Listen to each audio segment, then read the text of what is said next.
When it comes to extreme transformations in Hollywood, we've seen actors shed weight, gain muscle, shave their heads, or immerse themselves in unusual lifestyles.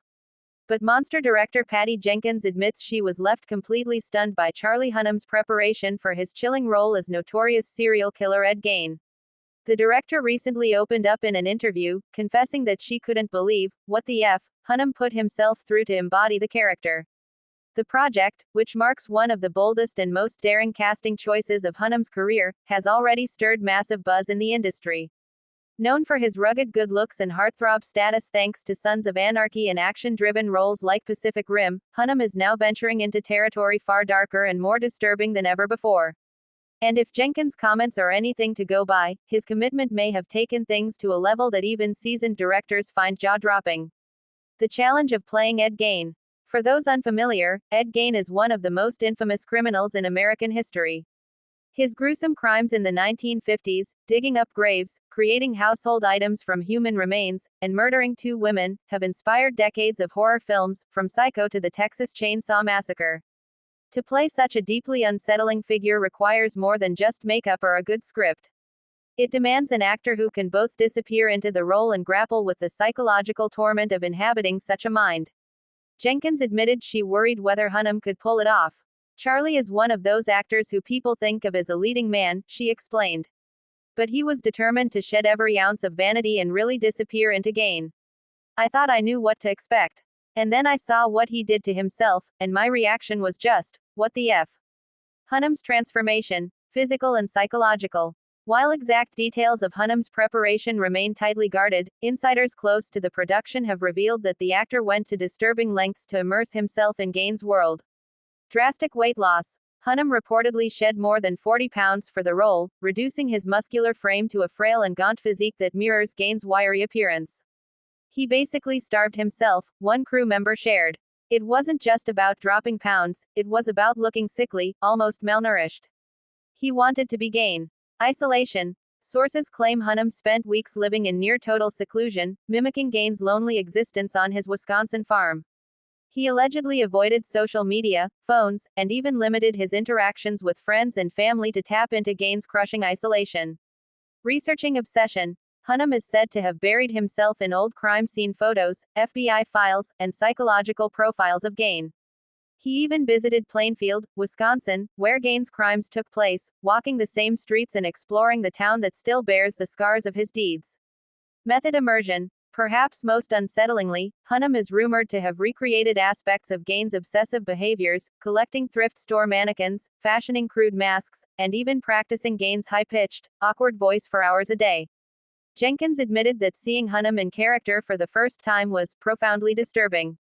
I looked at him, and I didn't see Charlie anymore, she confessed. I saw Ed. It was haunting. The director's shock. Patty Jenkins isn't a stranger to intense performances. Her work on the 2003 film Monster, in which Charlize Theron transformed into serial killer Aileen Wuornos, earned Theron an Academy Award. But Jenkins insists Hunnam's commitment was on another level. With Charlize, there was an incredible physical and emotional transformation, but she still held on to herself in a way that made it safe, Jenkins explained. Charlie, he scared me sometimes. He was living it in a way that I honestly didn't expect. I had moments where I thought, is he okay? Can he come back from this?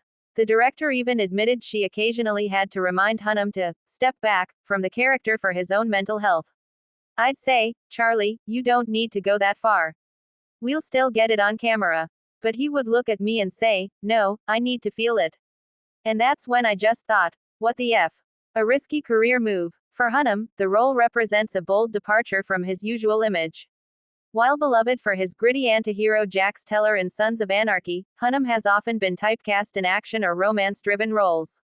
Taking on Ed Gein, a figure synonymous with horror and psychological depravity, is a gamble that could either cement his reputation as a serious character actor, or alienate fans unable to separate the man from the monster. Still, Hunnam has always been vocal about his desire to push boundaries. In past interviews, he admitted that he doesn't want to be known only as a leading man, and seeks roles that terrify him. Playing Gein might just be the defining moment of his career. Hollywood's obsession with serial killers. The choice to revisit Ed Gein's story is not without controversy. Many critics argue that retelling the lives of infamous killers risks glorifying their actions or reopening wounds for the victims' families. But Jenkins insists that the film is not about sensationalism, it's about understanding the psychology of isolation, repression, and obsession. We're not making a slasher film, Jenkins clarified. We're making a story about a broken human being, and how his warped relationship with his mother, his isolation, and his untreated mental illness spiraled into something horrific. It's about looking at what creates a monster, not just showing the monster. Still, Hunnam's dedication to channeling Gein raises uncomfortable questions about the psychological toll of such performances. How far is too far? And what does it mean for an actor to live inside the mind of someone who committed such atrocities? The buzz around awards season. Even before its release, the project is generating awards buzz. Insiders who attended early screenings claim Hunnam delivers a career-defining performance that may finally earn him recognition from the Academy. People won't recognize him, one executive said. It's not just makeup or weight loss, it's his eyes, his posture, his entire presence. He disappears into Ed Gein. It's terrifying, but it's brilliant. If the comparisons to Theron's turn in Monster hold true, Hunnam could be on track for his first Oscar nomination. Can he come back from it? Perhaps the biggest question isn't whether Hunnam will win awards, it's whether he can truly shed the darkness of the role once filming is over. Actors like Heath Ledger, The Dark Knight, and Jared Leto, Suicide Squad, have spoken about the lingering effects of method acting in villainous roles. Jenkins admitted she worried about Hunnam's ability to detach. There were days I'd call, cut, and he wouldn't come out of it right away. He'd still be Ed. I've worked with a lot of actors, but I've never seen someone disappear so completely. It's breathtaking, and terrifying. Final thoughts. Charlie Hunnam's transformation into Ed Gein is already one of the most talked about performances of the year, and the film hasn't even been released yet. With Patty Jenkins at the helm and Hunnam's shocking dedication, the project promises to be both unsettling and unforgettable. As Jenkins herself put it, I just kept thinking, what the F? I've never seen anything like it. Whether audiences will be ready for Hunnam's chilling portrayal of America's most infamous, Plainfield ghoul, remains to be seen. But one thing is certain, this role will redefine how we see Charlie Hunnam forever.